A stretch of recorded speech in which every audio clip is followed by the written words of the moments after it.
సాక్షి life మీ ఆరోగ్య నేస్తం. Subscribe చేయండి. ముందుగా విజయబాబు గారు చెప్పండి, ఈ అబద్ధపు వార్తలు మీరు కూడా చూసుంటారు, బహుశా విజయవాడలోనే ఉండుంటారు మీరు. ఈ అబద్ధపు వార్తల మీద వీటిని ఎట్లా ఎదుర్కోవాలి, ఈ నిత్యం ఈ అబద్ధాల కోటల్ని బద్దలు కొట్టాలనే ఉద్దేశంతో ఈ రకంగా ప్రత్యేకంగా ఒక శీర్షికను పెట్టి వాటి వాస్తవాలను తెలియజెప్పే ప్రయత్నం చేస్తున్నాం. మీరేమంటారు? సుదీర్ఘ విరామం తర్వాత మళ్ళీ మీ స్థానంలో మిమ్మల్ని చూస్తున్నందుకు ఆనందంగా ఉంది. ముందుగా మీకు శుభాకాంక్షలు. ఒక దిగజారుడు జర్నలిజానికి అర్థంగా భాషలుతున్నటువంటి పత్రికలు ఇవాళ ఈనాడు, ఆంధ్రజ్యోతి అని చెప్పచ్చు. అందులో వాస్తవాలు రాస్తే అది వార్త కాబట్టి ఆ రకంగా తయారయ్యి, అందులో ఏదైనా వాస్తవం ఉంటే అది వార్త, వాస్తవాలు లేనప్పుడు ఏంటంటే దాని యొక్క స్వరూపం ఏంటనేది తెలుస్తుంది. అందుకని అతి నీచంగా, అంటే ఒకవేళ చంద్రబాబు నాయుడు గారి పట్ల వాళ్ళకి అభిమానం ఉండొచ్చు, అదే సమయంలో జగన్మోహన్ రెడ్డి గారి పట్ల వ్యతిరేకత ఉండొచ్చు, కానీ దానికి కూడా ఒక పరిధి ఉంటుంది. ఆ పరిధి కూడా దాటి మొత్తం ఒక జర్నలిజం విలువలు అనేటువంటిది, నిబద్ధత, అంకిత భావం, ప్రజల పట్ల జవాబుదారీతనం, వార్తల్లో పారదర్శకత, ఈ లక్షణాలన్నిటినీ కూడా నిలువెత్తు గోతిలో పాతిపెట్టి కేవలం లోకేష్ బాబుని ముఖ్యమంత్రిగా చూడటానికి చంద్రబాబు నాయుడు గారు చాలా సచ్చీలుడు అని చెప్పిన క్లీన్ చిట్ ఇవ్వడానికి రెండవ విభాగంలో మీరు పెట్టారా, తర్వాత మాట్లాడుకున్న రామారావు గారి వ్యవహారానికి సంబంధించి అలాంటి వాటిల్లో తమకేమీ పాత్ర లేదని, చాలా మంచి వాళ్ళం అని చెప్పని ఈ రాష్ట్రాన్ని నమ్మించడానికి, ఈ రాష్ట్రాన్ని మరొక్కసారి దగాకోరు వ్యూహంలోకి తీసుకెళ్లడం కోసం వాళ్ళు నిరంతరాయంగా నిర్నిరోధంగా నిస్సిగ్గుగా చేస్తున్నటువంటి ఈ దౌర్భాగ్యపు దీన్ని మనం ప్రజలకు తెలియజెప్పడం కోసం ఒక మంచి శీర్షిక పెట్టారు. ఇది చాలా అవసరం. ఎందుకంటే 100 అబద్ధాలు రాసినప్పుడు ఏదో ఒకటన్నా నిజం ఉంటుందేమో అని జనం అనుకుంటారని, కానీ జనంలో ఇప్పుడు ఒక చైతన్యం వచ్చిందండి. ఫలానా పత్రికలు అనగానే ఇవి విషపత్రికలు అనేటువంటిది అర్థం అవుతుంది. ఇప్పుడో చెప్పినటువంటి శ్రీశ్రీ మాటని వీళ్ళు అక్షరాల దాన్ని నిజం చేస్తున్నారు. కట్టుకథలకు పెట్టుబడికి పుట్టిన విషపత్రిక అంటే మనం స్ట్రైట్ గా కొన్ని ఇష్యూస్ లోకి వెళ్దాం. విజయబాబు గారు, ఆ పాయింట్ కూడా జగన్ వచ్చే పింఛన్ జగన్ టైంలో అది కూడా అని చేస్తున్నారు. ఉదాహరణకి ఈనాడులో పిల్లర్ హెడ్డింగ్ కూడా పెట్టాడు.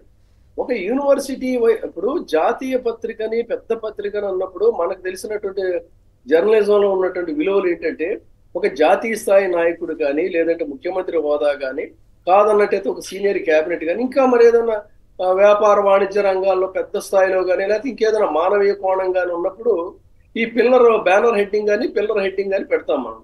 ఒక వైస్ ఛాన్సలర్ నియామకం మీద నీకు ఎందుకు ఎంత అక్కస్సు? ప్రసాద్ రెడ్డి మన విశాఖ యూనివర్సిటీకి సంబంధించి, వైజాగ్ యూనివర్సిటీ నేను ఇటీవల కాలంలో స్వయంగా నేను వెళ్ళానండి. వెళితే ఎప్పుడో ఒక ఓపెన్ ఆడిటోరియం ఒకటి మొత్తం ఇది పట్టేసేసి తుప్పలు ముళ్ళ కంపలతో అతి ఘోరంగా ఉంటే, ఆయన స్వయంగా ఆ రంగంలోకి దిగి దాన్ని అత్యద్భుతమైనటువంటి ఆడిటోరియంగా, ఓపెన్ ఎయిర్ ఆడిటోరియం కింద మార్చారండి. నేను స్వయంగా చూశాను. అంతా చాలా యాక్టివ్ పర్సన్. యూనివర్సిటీ ప్రాంగణం అంతా కూడా చాలా అద్భుతంగా తీర్చిదిద్దటం ఇవన్నీ చేస్తే, కేవలం ఆయన మీద మరి ఎందుకు వీళ్ళకి అక్కసో ఏంటో తెలియదు, కానీ ఎంత అక్కసు కక్కారు. ఇప్పుడు ఉన్నటువంటి యూనివర్సిటీ ప్రాంగణం, వాటి తీరు చూసినట్లయితే, ముఖ్యంగా ఆడిటోరియం చాలండి, ఎంత అద్భుతమైన ఆడిటోరియం అది. మామూలుగా మనకి హైదరాబాద్ లో తెలుగు లలిత కళాతరణం అని చెప్పని రామారావు గారు కట్టారు. ఇప్పుడు అది మొత్తం చెత్త అయిపోయి ఉంది. కానీ అంతకంటే అతి పురాతనమైనటువంటి ఆడిటోరియాన్ని ఆయన సర్వాంగ సుందరంగా తీర్చిదిద్దారు. ఇక అంబేద్కర్ విషయానికి వద్దాం. అంబేద్కర్ యొక్క విగ్రహం అనేటువంటిది ఒక అద్భుతమైనటువంటి చరిత్రాత్మక కట్టడం. దాన్ని చంద్రబాబు నాయుడు గారు చేస్తానని చెప్పని ప్రామిస్ చేసి చేతులు ఎత్తేసేసి ముళ్ళ కంపల్లోనో ఎక్కడో ఏదో మమా అనిపిద్దాం అనుకుంటే, దాన్ని అత్యంత ప్రతిష్టాత్మకంగా, ఒక స్ఫూర్తిదాయకంగా, ఒక కీర్తిదాయకంగా ఆయన దాన్ని ఏర్పాటు చేస్తే, ఆ వార్త ఎంత సైజులో వేశారండి వార్త. ఒక వైస్ ఛాన్సలర్ కి సంబంధించిన నియామకానికి సంబంధించిన వార్త ఏమో పిల్లర్ హెడ్డింగ్, ఒక అత్యంత ప్రతిష్టాత్మకమైనటువంటి అంబేద్కర్ విగ్రహానికి సంబంధించిన ఒక కార్యక్రమానికి సంబంధించింది.